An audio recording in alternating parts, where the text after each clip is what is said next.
根据近日美国政府的2名消息人士透露，美国副国务卿谢尔曼将于下周访华。若消息属实，这也就意味着中美可能举行的2国领导人会晤已经迈出了重要的一步。自拜登和普京会晤结束后，中美领导人会晤的话题一直是外界关注的焦点，尤其是在拜登本人还亲自表达了这个意愿。不过，令人失望的是，拜登的提议并未获得中方的响应。关于谢尔曼访华，实际上早在之前就有媒体报道，美国方面希望中美领导人能够在 G20 峰会期间会晤。如此说来，谢尔曼下周的访华不仅是今年3月阿拉斯加会晤后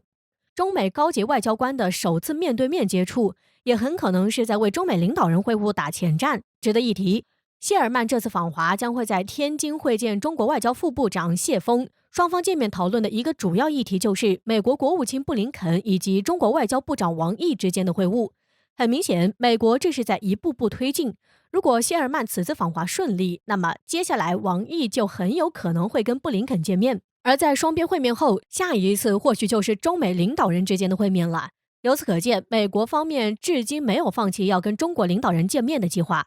可话说回来，就算是谢尔曼和布林肯都见到了中方高层，也不一定能够成功推进中美领导人之间的会面。现在的美国一副铁了心要对华强硬的模样，导致中美关系越发紧张，沟通非常不畅通。所以早在7月初，有记者问王毅中美领导人今年是否会有接触的时候，王毅明确表示要看美国有没有诚意。可以说中方早就把话挑明了，想会谈必须有诚意。可从7月份到现在，美国有展现出自己一丁点诚意吗？丝毫没有。前不久，虽说有不少美国高层为了想跟中国会谈，特意强调了不支持台独，甚至扬言与中国作对没有好结果。可服软的同时，该国军舰却闯入了中国西沙领海。就这样的态度，凭什么要求中国同意会谈？现在又派谢尔曼访华，企图进一步推进中美领导人会谈，我国必然要让美国白忙活一场。想谈可以拿出诚意来，没有就休想，求也没用。这么一想，美国不可能不知道中国的态度。可该国在没有拿出任何诚意的情况下，还在试图推进中美领导人会谈，难不成是想要把中国逼上梁山？以美国的性格，很可能想借此将中国推上舆论的制高点，释放是中国不想谈，不是美国的信号，以让中国陷入被指责的舆论中。当然，这也是猜测。但若真是这样，我国必须要警惕，美国的阴险是我们想不到的。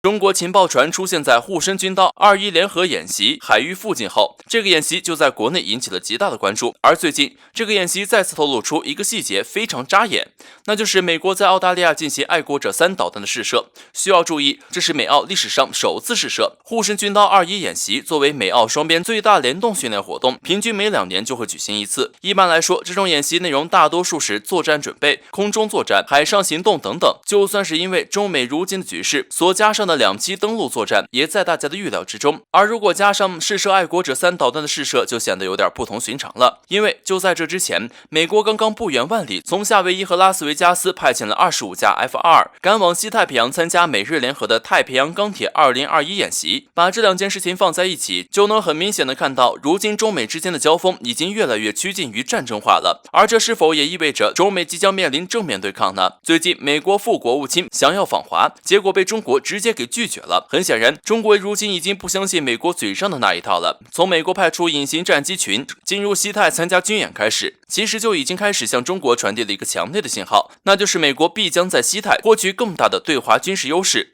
以此来达到遏制中国的目的。而在澳试射爱国者3的目的也是一样。此前，美国运输机在相隔极为接近的时间里2次窜访台岛，虽然美国和岛内一直把这件事说的简单又普通，强调什么没有接触，只停留了半个小时，以及运送的是私人物品之类的，但是作为军用运输机，还是给特种部队用的运输机，这件事怎么看都是美国别有用心的一种证明。而对这件事，解放军直接而迅速的针对美台勾结做出了应对，在东海海域进行实际武器训练，这显然就是在再回击美国，中国从来不怕时，如果美国再次触及底线，那么中国将随时准备战斗。更清楚、更明确的来说，不管是从美国的作为还是中国的应对，都清晰地透露出一点：如果局势继续恶化，那么距离双方正面对抗的时间点将不会太远。美国国会前段时间发布一份报告，称中国的各种导弹对美国在第一岛链上部署拥有强大的打击能力，为此，美国将全部进行升级和重新部署。而这次军演，也有专家表示，就是美国将澳大利亚作为一个中转站的训练，因为这里距离中国不远不近，所以从各方面来说，如今已经到了一个危险的时刻了。美国开始不断的发布要玩真的信号，各种细节已经开始演练，中国必须提高警惕，全面开始戒备，在必要时刻发出属于我们的怒吼。拜登上任后，台湾牌使用的是越来越顺手了。虽然时不时从官方口中说一个认可一个中国原则，不支持台独，其实背地里却一次又一次和岛内勾结。就比如最近的美国运输机2度窜访台湾一事，不过这回美国却再次发出危险信号。近日，上官新闻转载了一篇文章，是环球时报下属机构的枢密院10号发布的，内容是美国斯坦福大学的胡佛研究所在最新一期的线上期刊刊登了众多专家学者就美国如何防卫台岛这一问题的观点论述，而在这其中就有余春茂和张家敦。不过这两个人的发言就不说了，且看看另一位美国国际关系学者安杰洛·科德维拉提出的论点。科德维拉表示，防御台岛需要从厚厚的导弹防御系统开始，而没有什么防御能够比得上核武器，所以他建议美国直接在台部署核武器，就像是当年在欧洲部署核武威慑苏联一样，这建议也是绝了。难道美国真的认为中国不敢打仗吗？还是说美国依然沉浸在自己是世界霸主的角色里？必须要说的是，在有人提到这会引起战争的建议时，这位美国学者依然坚定地认同自己的理念，认为在台岛部署核武，中国就会投鼠忌器，这才是最明确防止战争的做法。这位怕不是喝多了假酒，但凡有几粒花生米，也不至于醉成这样。美国必须要明白的是，刻在中国人民骨子里的就是绝不丢失一寸领土。台湾作为中国固有领土，美国只要胆敢在台如此肆意用核武来让中国屈服，那么就必须做好承担中国怒火的准备。其实讨论部署核武这个问题算是一个老话题了，不管是美国人还是韩国人，总会拿出来溜一溜。局座张召忠很早就对这件事发表过看法，表示如果美国在台岛部署导弹，那么美国就直接违反了核不扩散条约，那么这个后果将会非常严重，因为这必然会遭遇核反击。而且很凑巧的是，司马南也在上个月发布了一条视频，讨论了美国如果在台岛部署核武怎么办的这个问题。司马南提到，对中国来说，这完全是一件好事儿。我们可以学习当年苏联在古巴部署核导弹，美国是怎么做的。从另一方面来说，这也是中国的好机会，让中国彻底收复台湾。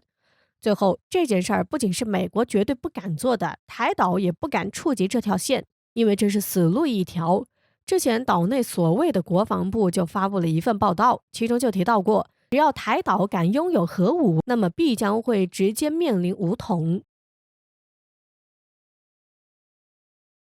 近日，英国《泰晤士报》发表了一篇文章，其中直接援引了英国皇家海军陆战队指挥官马克·托顿的话，称英国皇家海军的特种部队和潜艇部队在接下来的时候将会专注进行一些秘密任务训练，其中将会涉及到一些高风险国家的对抗任务，如南海地区的各国海军，主要是针对中俄。而为什么突然这样旗帜鲜明地针对中俄呢？根据英媒的报道，因为如今的中国和俄罗斯对英国拥有敌意，虽然目前并不清楚这些敌意的潜在行动是什么，但是英国军队会为此做好准备，即便这些行动会有政治危险。值得一提的是，英国媒体还报道了一件事，那就是为了更清楚地了解中俄行动的性质和计划，英国军队将会和军情6处合作，监视中俄的情报和军事部门。也就是说，英国将会大量派遣间谍搜集中俄的军事信息。英国这是吃了雄心豹子胆，哪里来的勇气竟然敢公然叫板中俄，还要进一步插手南海？英国是觉得有美国在前面顶着，中俄腾不出手来解决英国，所以英国可以跟在后面捡便宜。从各方面来说，中国实力都比英国更强，所以不说中国从未有过针对英国的心思，就说英国凭什么有底气说中国威胁了英国，要进行针对中国行动，不怕被中国打得嗷嗷乱叫？劝诫英国一句，好好和德国学学，虽然也有小心思，但是却从来不盲从。即便不得已敷衍一下，亦或者涉及到了自身的利益，也从来小心谨慎。就比如最近拜登与默克尔会面就狠狠受到了打击。众所周知，拜登游欧洲的目的是什么？不就是为了拉拢欧盟一起对抗中国吗？但是在德国，拜登却只能眼睁睁地看着中德合作。先是在谈到有关于北溪2号的问题时，默克尔直接警告拜登，必须建立具体的机制，以确保能源不会成为威胁工具。这不仅针对的是美国用这个挟制俄罗斯，也是确保不会被任何政治事件当作威胁手段。而在关于中国问题上，默克尔更是直接表示，德国将会继续和中国合作，不管是经济领域还是应对全球气候变化问题，中国是德国最大的贸易伙伴，和中国对抗，这不符合德国和欧盟的利益。默克尔还强调，不与中国为敌，这不仅对于德国是好事儿，对于美欧应该更是如此。所以，德国才是聪明的做法，不掺和对自己没有好处的事。就算是美国很强大，德国最多也就是表面上敷衍一下而已。英国如今跟在美国后面不断对中国挑衅，最后的结果也只能是被美国当成炮灰，被中国杀鸡儆猴。很早之前，我国外交部发言人就说过，中国坚定不移地走和平发展道路，从来未曾主动挑起过一场战争，也从未侵犯过别国一寸土地。但是有人胆敢侵犯中国领土，那就必将面临中国的全力打击。中国不挑事儿，但是也不怕事儿。